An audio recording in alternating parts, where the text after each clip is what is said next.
Cristóbal Colón, uno de los personajes bastante enigmáticos de la historia, ¿no? Hace poquito, hace un par de años, pero hace medianamente poco tiempo, se hizo un documental para confirmar lo que de hace mucho tiempo se viene sospechando y sabiendo más bien de Cristóbal Colón. Y una de las cosas que tiene este personaje es que conecta con la Biblia. No te voy a decir qué se descubre en este documental tan rápido. Seguime con la historia. En la Biblia nos da Dios toda una historia que podría ser totalmente de novela. Tenemos desde el inicio, cuando Adán y Eva pecan, Dios les promete salvación. Dios promete que enviaría a alguien para pisar la cabeza de la serpiente. La serpiente, que si bien no es para este tema, pero que en otro momento hablaremos, representa la carne, la carnalidad humana, nuestros malos deseos. El tiempo pasa y esa inclinación a hacer lo malo crece y crece y crece y se hace dueña de toda la humanidad. Por eso es que en Génesis 6 dice: mi espíritu no contendrá con el hombre, porque ciertamente es carne, y serán sus días 120 años, ¿no? Y él dice: su corazón, su carne, su deseo es siempre volcado hacia el mal. Así dice en Génesis 6.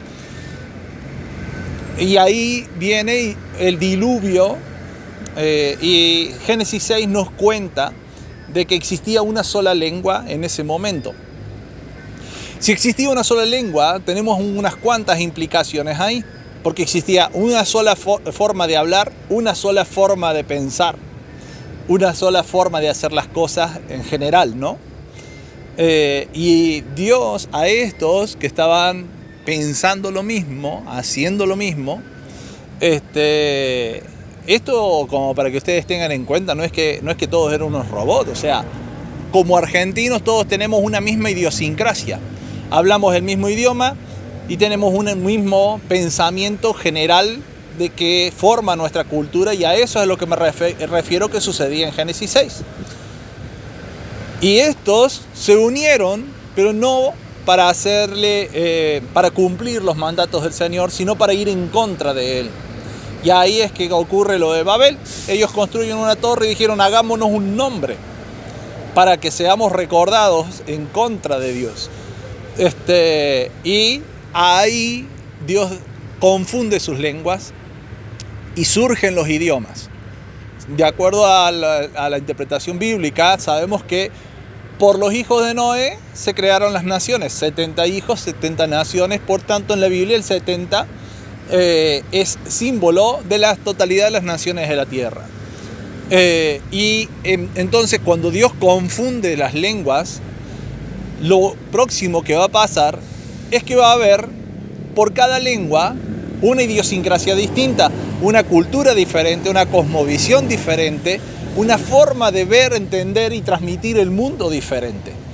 Pero había algo más. Todos ellos tenían un pasado en común, que era de la Torre de Babel hacia atrás hasta Adán. Y de ahí venían acarreando las historias, y ese era el conocimiento popular que todos tenían. La creación, las leyes de Dios, ¿no es cierto? El tema de guardar o no el sábado, el diluvio, el que todos se reunieron para hacer Babel, etc. Todos esos temas en común ellos los tenían.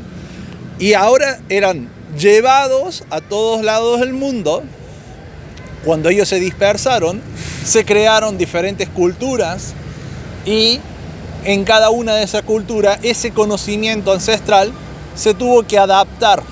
Ahora se tuvo que adaptar, y con la nueva lengua, con la nueva forma de pensar, en un nuevo contexto geográfico, y en esa transmisión todo ese conocimiento se mezcló con otras historias y se empezó a desfigurar. Se calcula que se necesitan más o menos 3 o 4 generaciones para que eso suceda. Y estamos hablando de que pasaron muchas más cantidad de generaciones. Entonces, ese era el contexto en la Torre de Babel.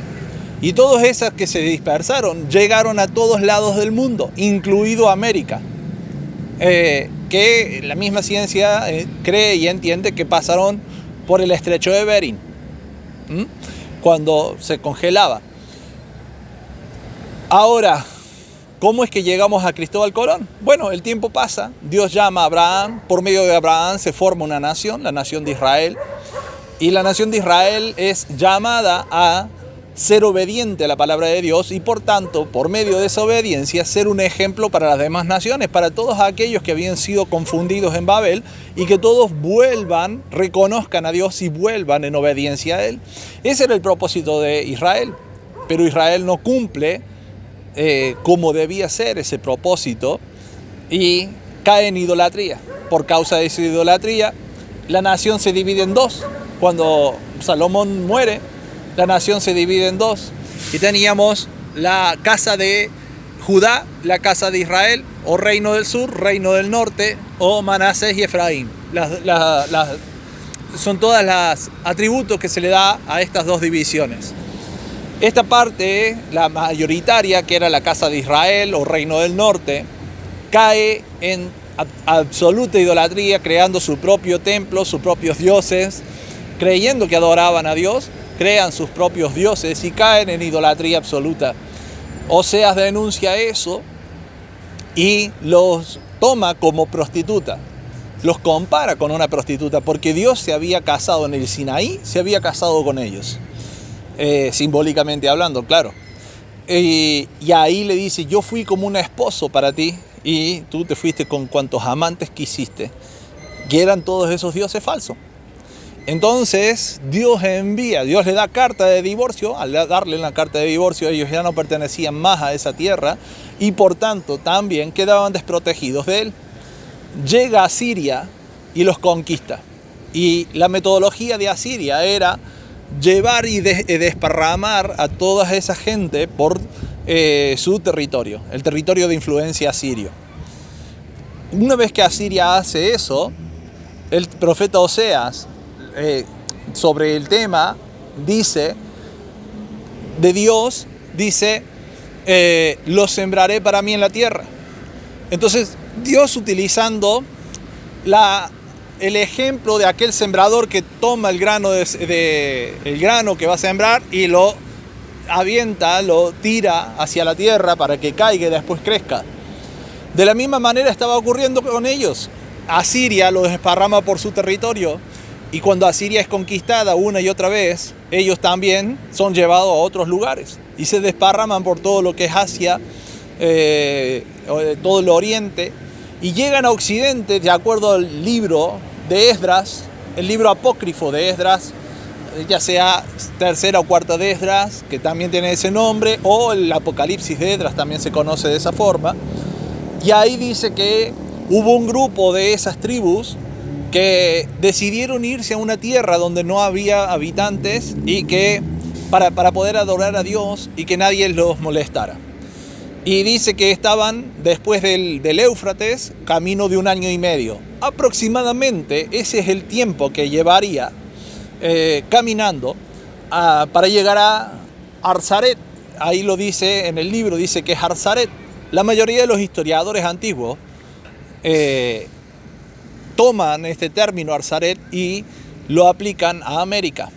Por tanto, el lugar que en este libro de Esdras mencionan como Arzaret, según muchos historiadores antiguos, aunque hoy en día no muchos están de acuerdo con esto, pero la gran mayoría, hay mucha evidencia de historiadores antiguos que ellos entendían que Arzaret era América. Pudo haber sido 1 año y medio, pudieron haber venido con los fenicios en los barcos, pudieron haber cruzado también del estrecho de Bering, pudieron haber cruzado de 1000 formas, pero la cuestión es que cruzaron. Y es así que en América, en toda América, tenemos muchísimas evidencias de que conocían las terminologías y el idioma bíblico.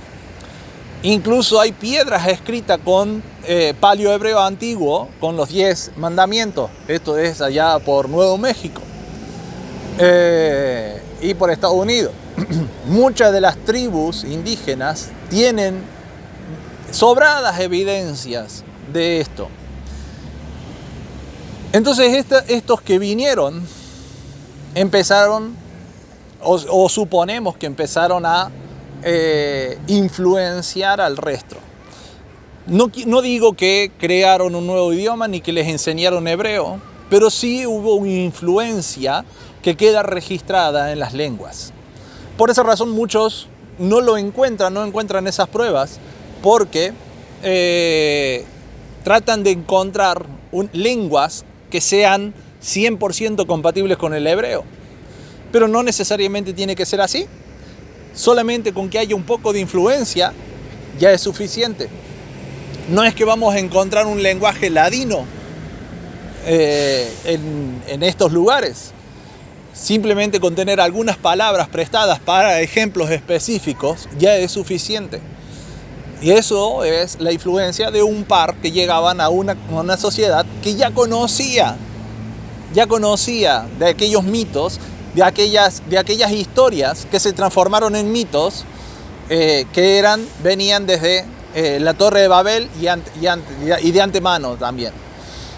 Y estos llegan y le comentan de que estaban cerca de recibir al Mesías, al prometido de Israel. Es por eso que cuando los conquistadores llegaron, se encontraron con un pueblo que esperaba a ese Mesías, a ese prometido, que esperaba a aquel Redentor. Los incas los estaban esperando y los recibieron con los brazos abiertos hasta que se dieron cuenta de que ellos no eran los que traían esa promesa, el cumplimiento de esa promesa. Pero sí, la gran mayoría de las conquistas se les hizo fácil porque todos ellos tenían el conocimiento de que vendrían gente de blanco a traerle el cumplimiento de esa promesa, de aquel Mesías. Y acá es donde encaja Cristóbal Colón. Y este documental lo que descubre que Cristóbal Colón era judío. Un judío que nunca quiso que se dé a conocer su origen. Bueno, por el contexto en el cual estaba viviendo, ¿no es cierto? Y él, cuando viaja a América, viaja rescatando a todos los judíos que pudo, que iban a ser perseguidos, matados y muertos por la Inquisición en España.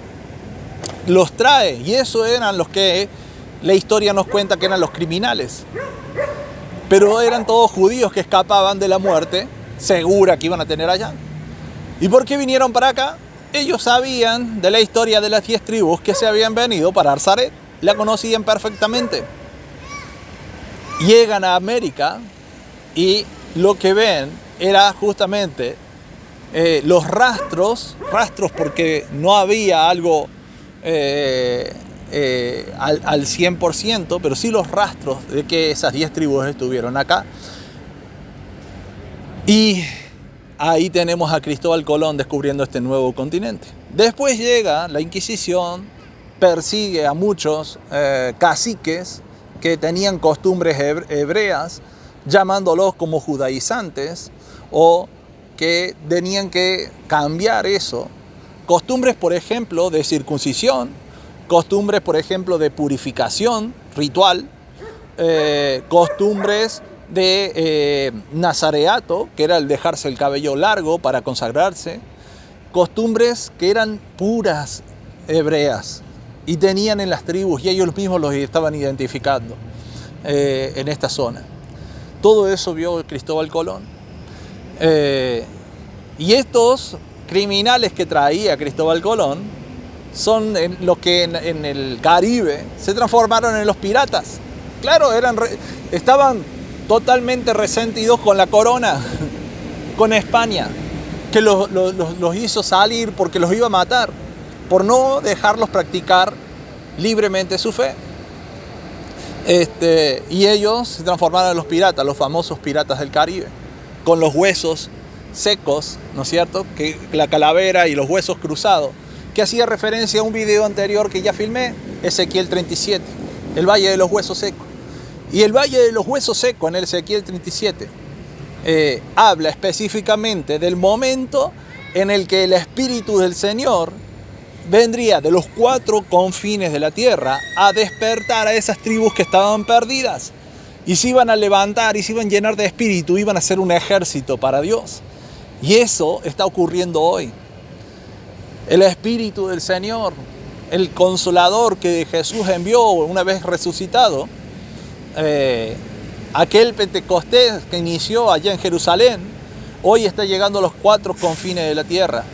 Y mucha gente está despertando a la identidad israelita que siempre se les quiso ocultar, que la iglesia se esforzó por ocultar, para que no entiendan cuál es la conexión con el Sabbat, o el sábado, o el día de reposo del Señor. ¿Cuál es la conexión con la ley de Dios? Que la ley te lleva al verdadero Cristo, al verdadero, al que tiene la identidad judía israelita.